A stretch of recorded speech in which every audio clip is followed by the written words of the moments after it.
Well, hello and welcome to a Sunday Daily Dominion. We have some campaign features popping up immediately, and these campaign features include two twists, and those twists are include head start, and each player starts with 10 villagers. Now, the second one is pretty self-explanatory. Each player starts with 10 of those portable actions, and head start just means that we have 2 turns before the AI gets to take its first turn, but there's a catch in which the AI has 10 extra VP that it starts the game with. So, well, you can actually see it here. And this kingdom has tons of alt VP overall, so for sure we should be in the lead. That those 2 turns should be worth much more than the 10 victory points. But still, we gotta be on our toes, of course, as always, and yeah, see how we play this out. Now, what is this kingdom about? Let me hide myself. We have some draw in Artists and Alchemist and Wishing Well. We have some nice terminals, some nice thinners in Sentinel, Maroon, and Hermit. Also Sanctuary to some extent. Jeweled Egg likes to be trashed in order to get us some loot into the deck, and Collection can enable us to gain victory points off of buying action cards and or gaining action cards after having played collections. And also there are two landscape cards. One is a trait, which is on Sentinel, meaning that when we discard a tireless card from play, like the Sentinel here, we set it aside and put it onto our deck at the end of turn.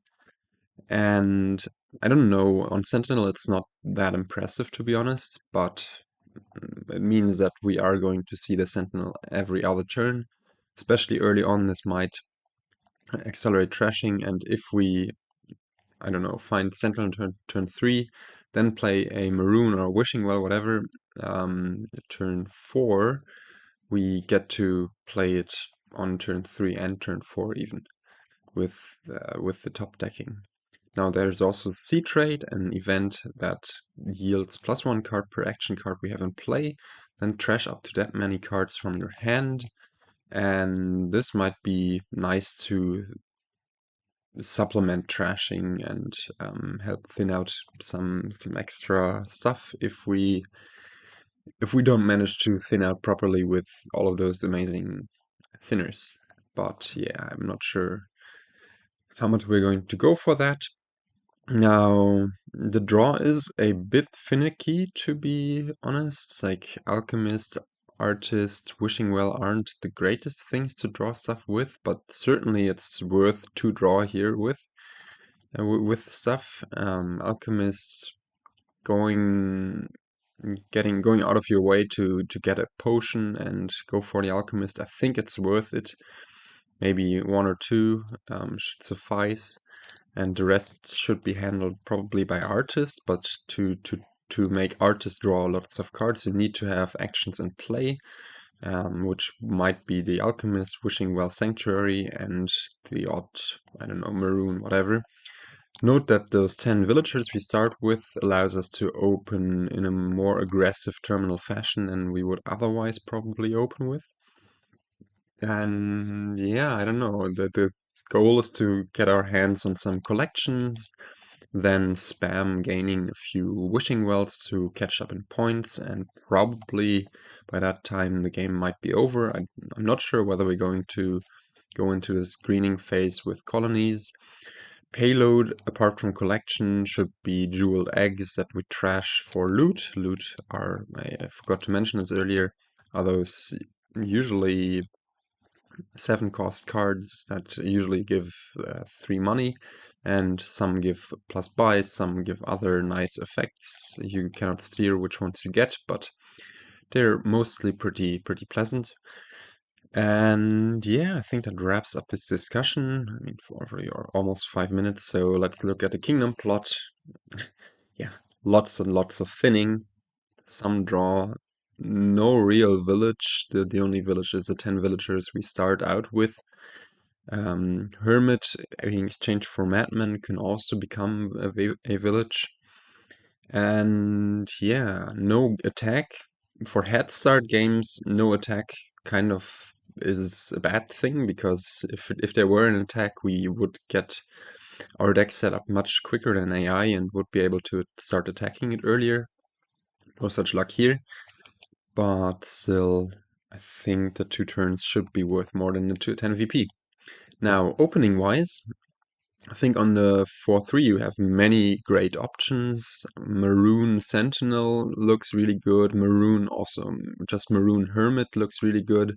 If they collide, you just spend the Villager. If they don't collide, also all the better.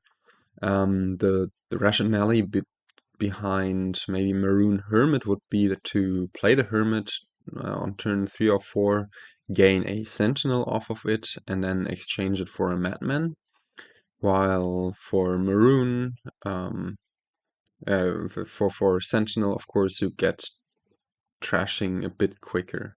And because Jeweled Egg only costs 2, we will get the economy in pretty quickly anyways. So both are really fine, and kind of depends on your philosophy whether you want the Madman in your deck.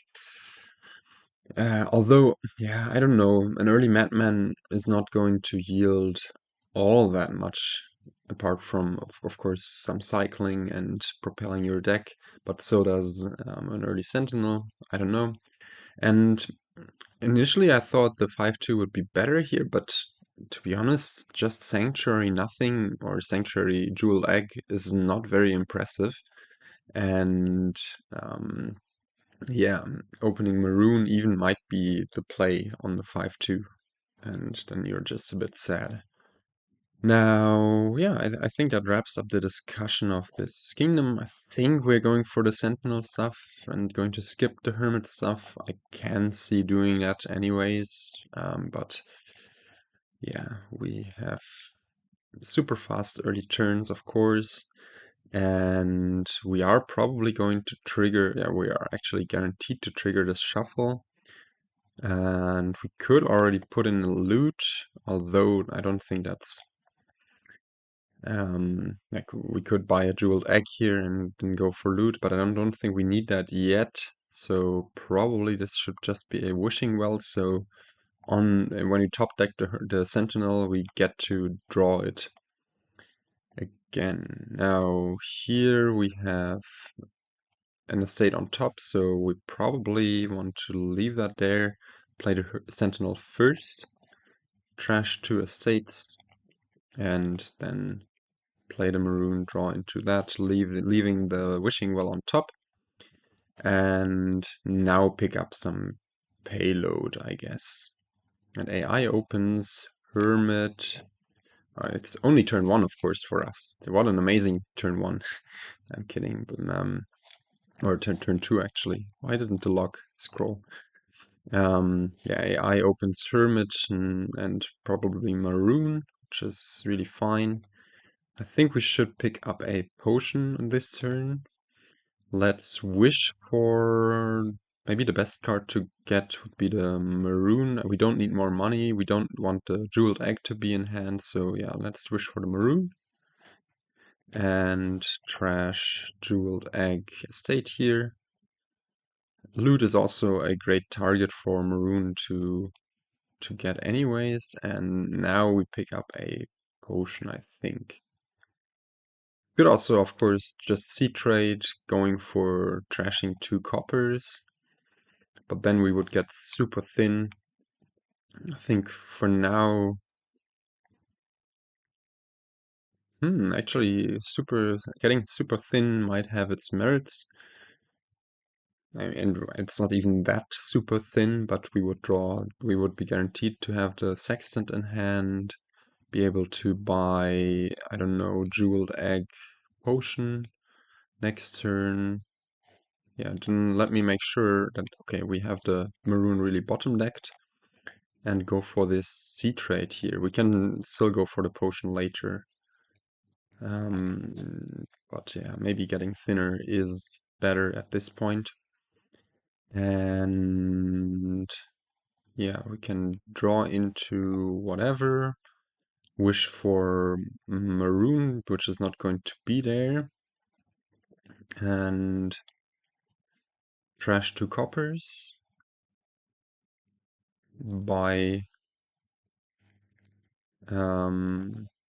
just 2 jeweled eggs, and then crack them on the next turn, hopefully. Yeah, this looks good. Let's wish for, I guess, Sentinel. It doesn't matter. And crack this egg. And now crack that egg. Trash out 1 more copper. And discard this orb. We don't want it on top.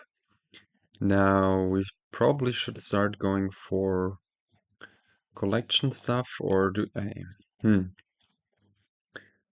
What I'm concerned about is our draw capabilities.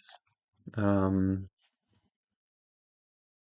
wishing well, of course, is not all too great. We could go for collection and an artist here. Or just potion and then pick up Alchemist next turn.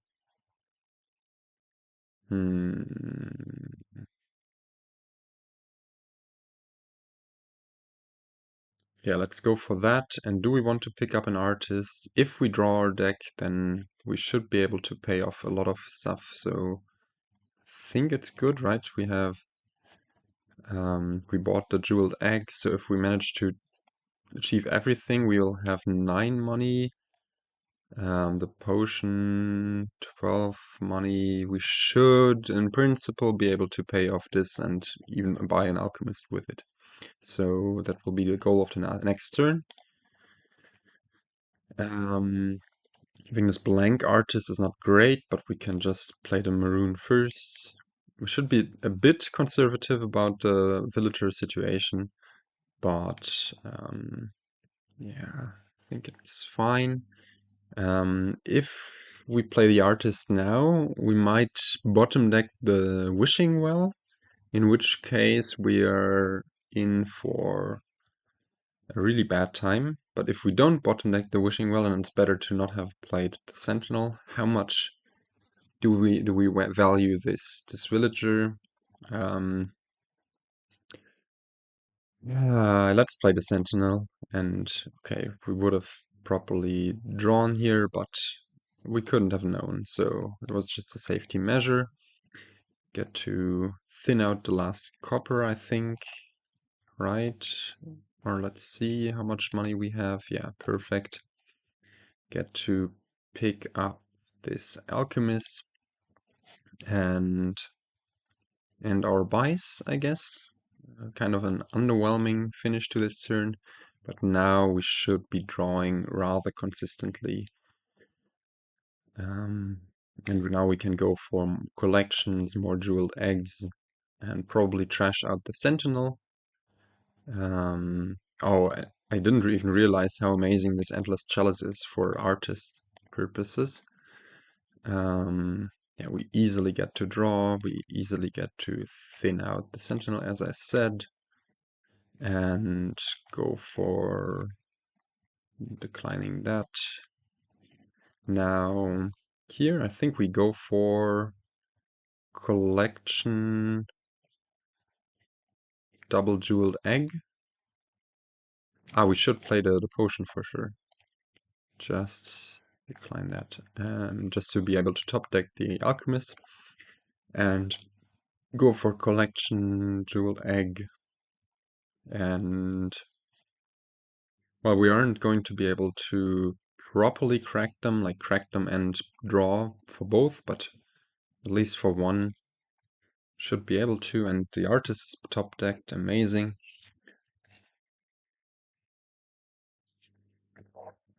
I would say this is going well overall, although piles are getting low and AI is still ahead on VP. Yeah, this is great. A second prize goat, okay. Got to trash this jewel egg for even more payload. Could even play the shield from down there, but it doesn't really matter. Can also discard it here, decline that. Now pick up probably just triple collection and an artist. We should start scoring now, so yeah, this seems like it's something sensible to do. Let's hope we do draw here. We have a 2 out of 10 chance to find the artist, but also there's the wishing well down there. Maybe we should pick up more alchemist and wishing well at this turn. But yeah, let's see. Okay, we do not draw, but we do get to set up quite a great start of the next turn with wishing well and 2 artists top decked. So all should be good in principle. Let's pick up one more collection. And I'm actually a tiny bit scared of picking up a wishing well. So probably just a Hermit and our buys. I don't think AI can get all those wishing wells, 2 collections and jeweled egg, but yeah, if we start picking up more wishing wells here, it might be able to do better stuff. So yeah, goes up to 18 VP. Now we have 19 money that we would need to get to empty all this, and then also we need to catch up in victory points. So let's see what we can do. It would be amazing if we found the Alchemist here. I don't think we will, but let's see. No. This Hermit, are we going for it is the question. We're having 3 cards that this artist is going to draw. I think we do have to go for it.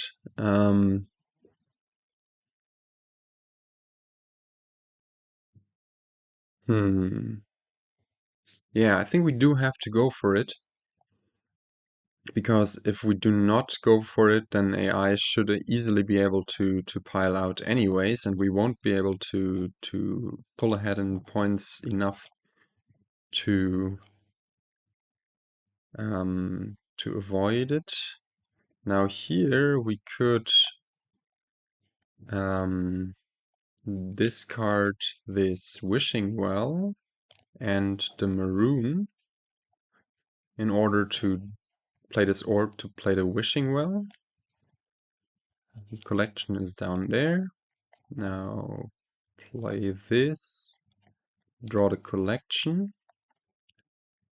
play those prize goats, decline that and decline that, and buy 2 wishing wells, 2 collections, and now whatever. I think, yeah, this is 1. We can even go for another artist, 3 piles emptied, 29 victory points, but I did sweat a bit. I mean, we dudded on the penultimate turn, more or less, with the 2 artists and the wishing well bottom decking. Right?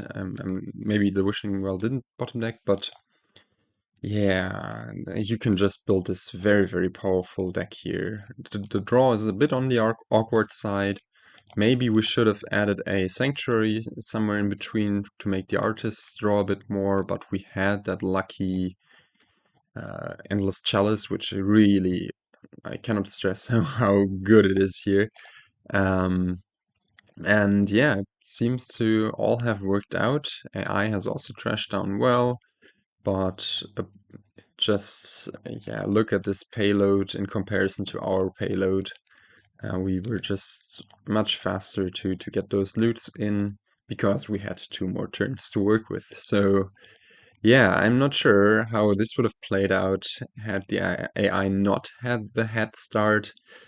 Certainly, I think it would have been closer, but even like this, I like AI's play of lowering a lot, because if we had done it now, or not drawn just as well, we might not have been able to overtake it in victory points. Yeah, anyways, that wraps up this video. 20 minutes, quite a nice time. And yeah, I don't know what else to tell you. Maybe go check out my Rising Sun campaign playthrough, which I will be uploading today and the next few days, one bit by bit. It's been a lot of fun, and the Rising Sun campaign is supercharged. And also something I hadn't mentioned on this channel, but something I am certainly excited about is that the new Dominion expansion Arcana has been announced and should come out the first quarter of 2026, and that also makes me pretty excited. I don't know. Yeah, with that, I will leave you here and hope you have a great day, and I will try to catch you in the next one. Until then, goodbye.